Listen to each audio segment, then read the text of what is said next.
Right, we're recording now. Okay, it's just 3:30, and this is a meeting of the Poverty Reduction PDC. Can I welcome you all to this meeting? First on the agenda is apologies for absence. I have apologies from Councillor Christine Richards, Chair. Right, and 2 is disclosures of personal and prejudicial interests.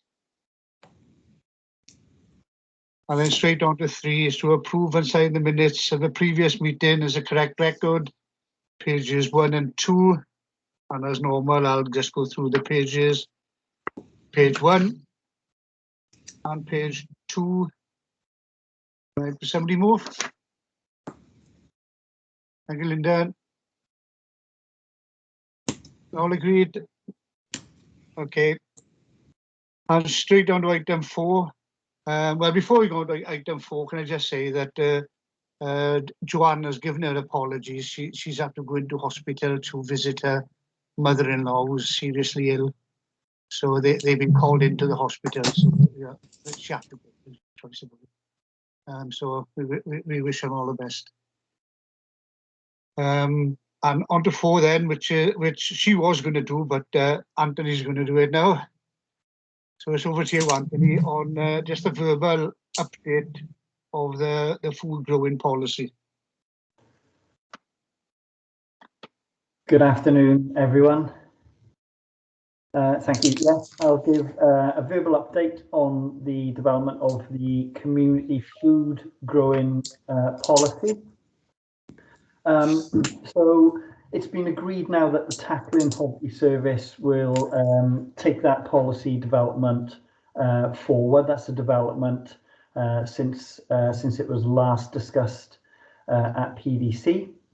The draft, there is a draft policy in existence. It does require some final development, which will include engaging with other relevant departments internally within the council that would be involved in either supporting groups that have an interest in a parcel of land, or involved in the process perhaps of community asset transfer.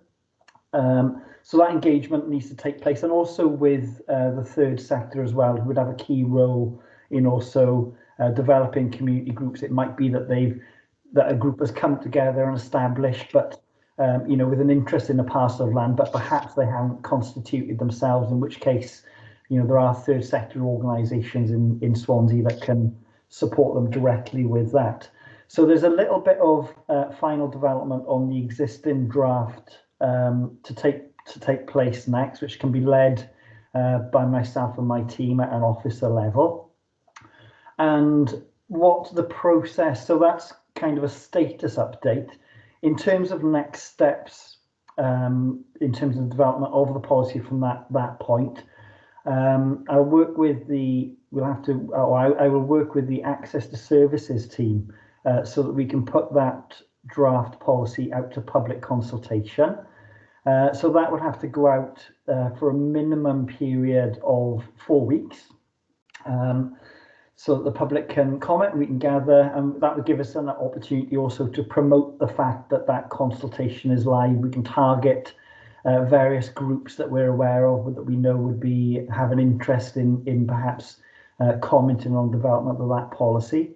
So that would be live for a period of 4 weeks, during which time myself and my team can work on the integrated impact assessment, which is part of the socio-economic duty, to ensure that we consider people and families who are socio-economically disadvantaged in all our policy and strategic decision making.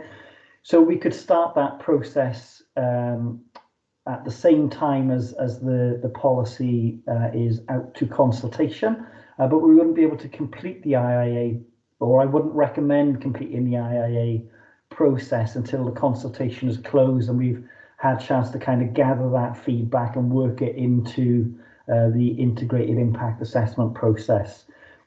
At that point then, we'd be able to bring that the draft policy and the integrated impact assessment back to PDC for recommendation or approval from PDC that it go forward to the cabinet member.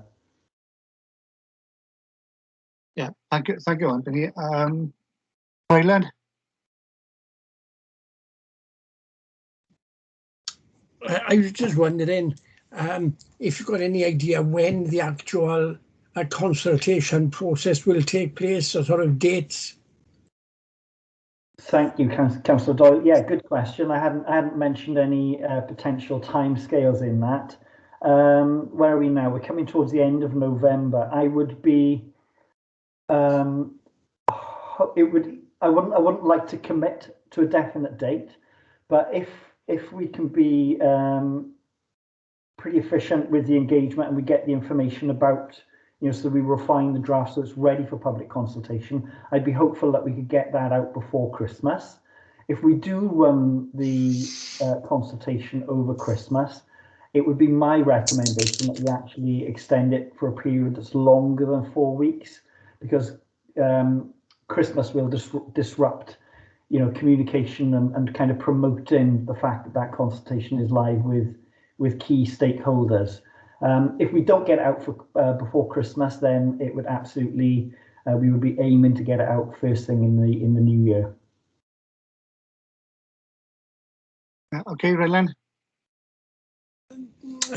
Yeah, thanks, Chair. I was just thinking that if we know the dates, then obviously we can promote it within our wards, because I'm sure we all know within our communities people that are interested in allotments and growing and all that sort of stuff. Yeah, that's correct, Ryland, and yeah, we can all promote it once we get the dates out, and I think something that slips our mind when we are looking at these policies is that they have got to go to consultation, and then we've got the integrated assessment, which relates to the consultation. So one thing, you can't finish one without the other.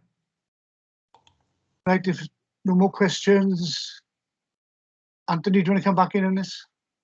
Yes, thank you, Chair. Just to comment further in terms of trying to nail down that timescale, it is a little difficult to nail down, because of course in that process, in preparation for public consultation, we will have to get the policy translated into Welsh. The consultation questions will have to be agreed and also translated in Welsh, and it'll have to be fitted in with in consultation with access to services, with the other work that they are doing.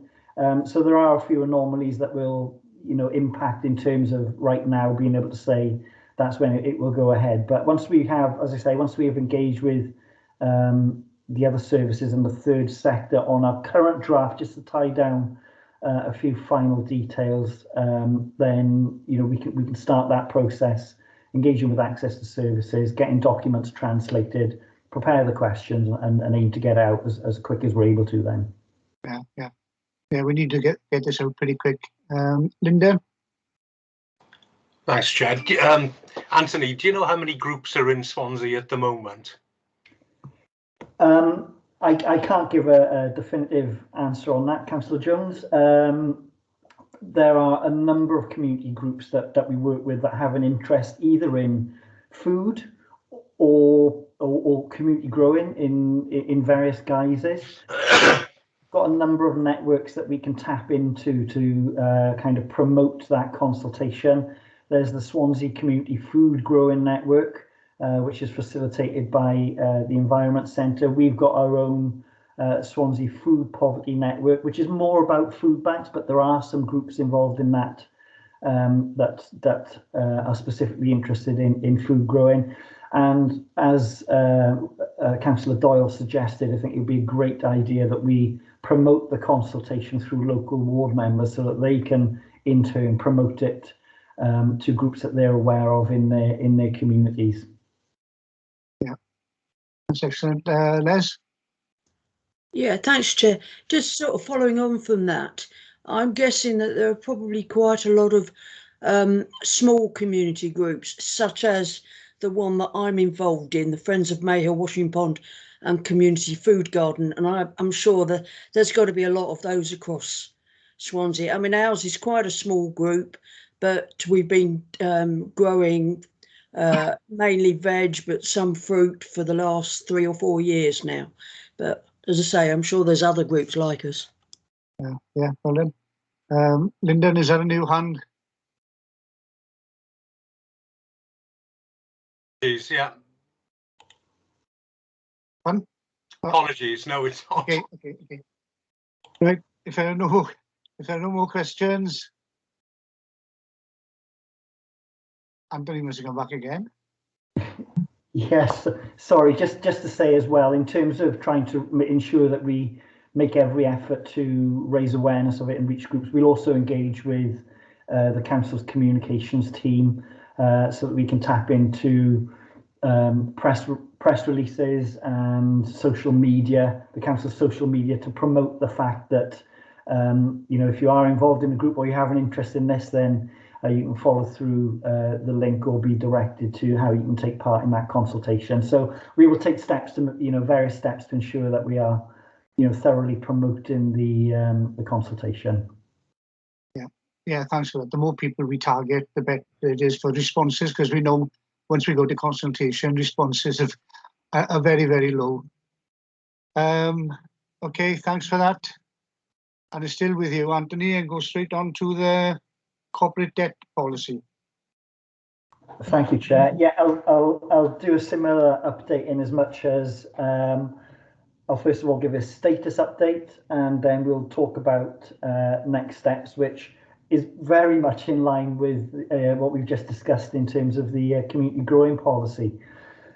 So status update in terms of the corporate personal debt recovery policy.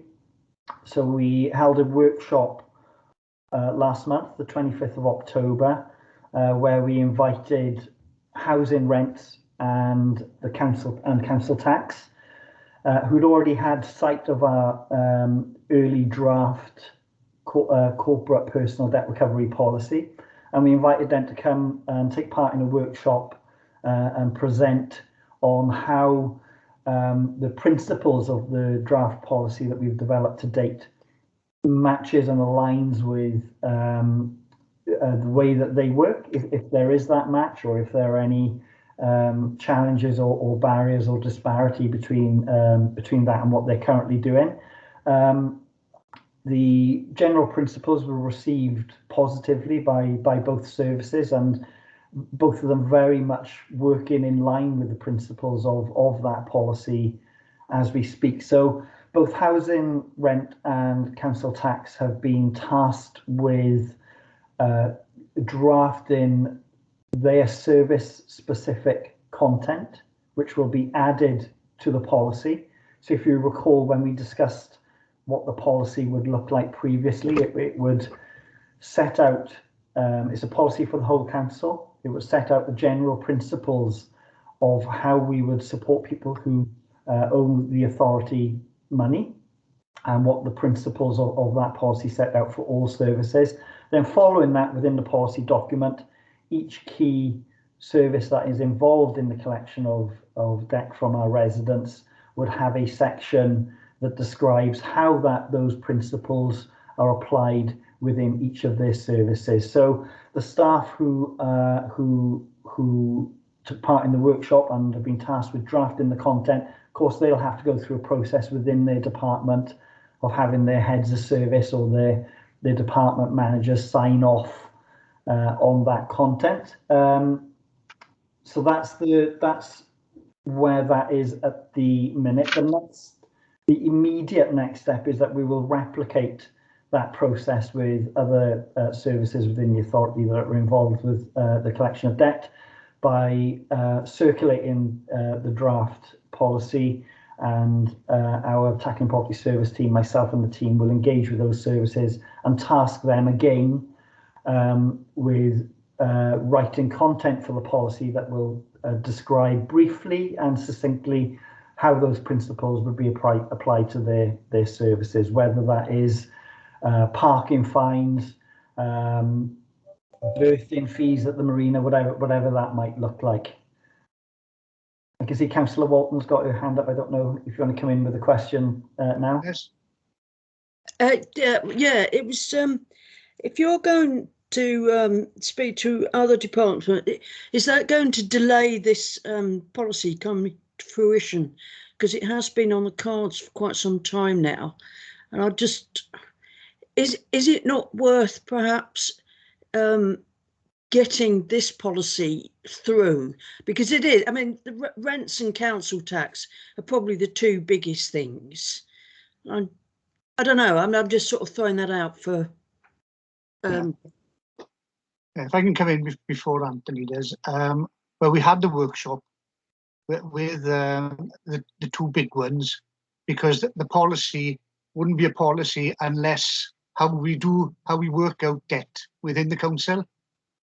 And I am a bit surprised it's taken quite this long to come back to us with.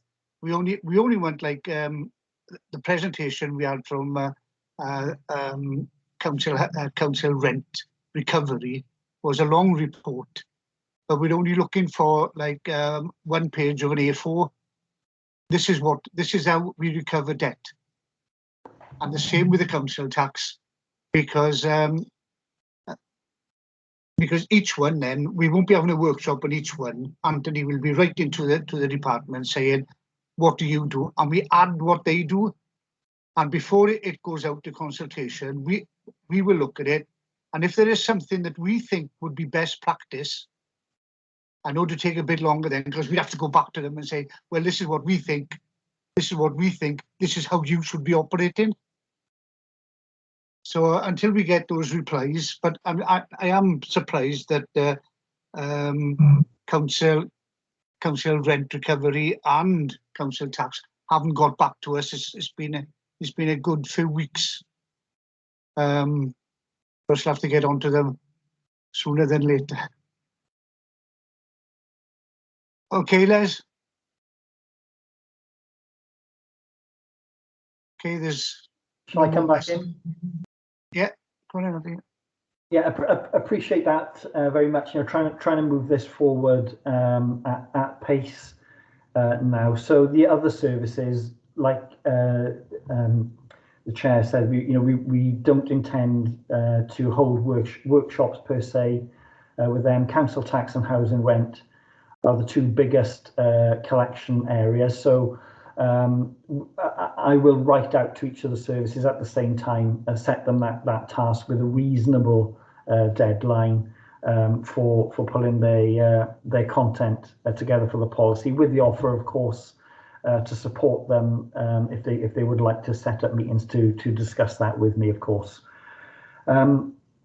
From that point, the process would be the same as the community growing policy that we discussed. So it would be a process of public consultation for a minimum of 4 weeks, during which time the IIA integrated impact assessment can be prepared, with the consultation findings then being worked into that when it's done, and then the policy and the IIA can come back to PDC for approval and recommendation to go to the cabinet member. Yeah. Okay. No more questions. Right. The last thing on the agenda is the work plan, and the only thing. I got it, yeah. If you can look at now the December, and this was pointed out by Anthony to me, I don't know where it slipped through, but I intend putting promoting affordable credit onto the December one, as the last time it came to us, we were in the same boat. We had to go to consultation, we had to do the IIA, but this has all been done now. We've had the consultation back. I think the IIA has been nearly completed, so by the December one, this should be a complete document to come to us, so we can then pass it on to the cabinet member. Anthony's nodding his head, so that'll be the intention for December, and I think that will be big enough just to do that on its own, unless something crops up in the meantime. Are we all happy with that? Okay, thank you very much. So that's the end of this meeting, but we do have, I don't know, Anthony,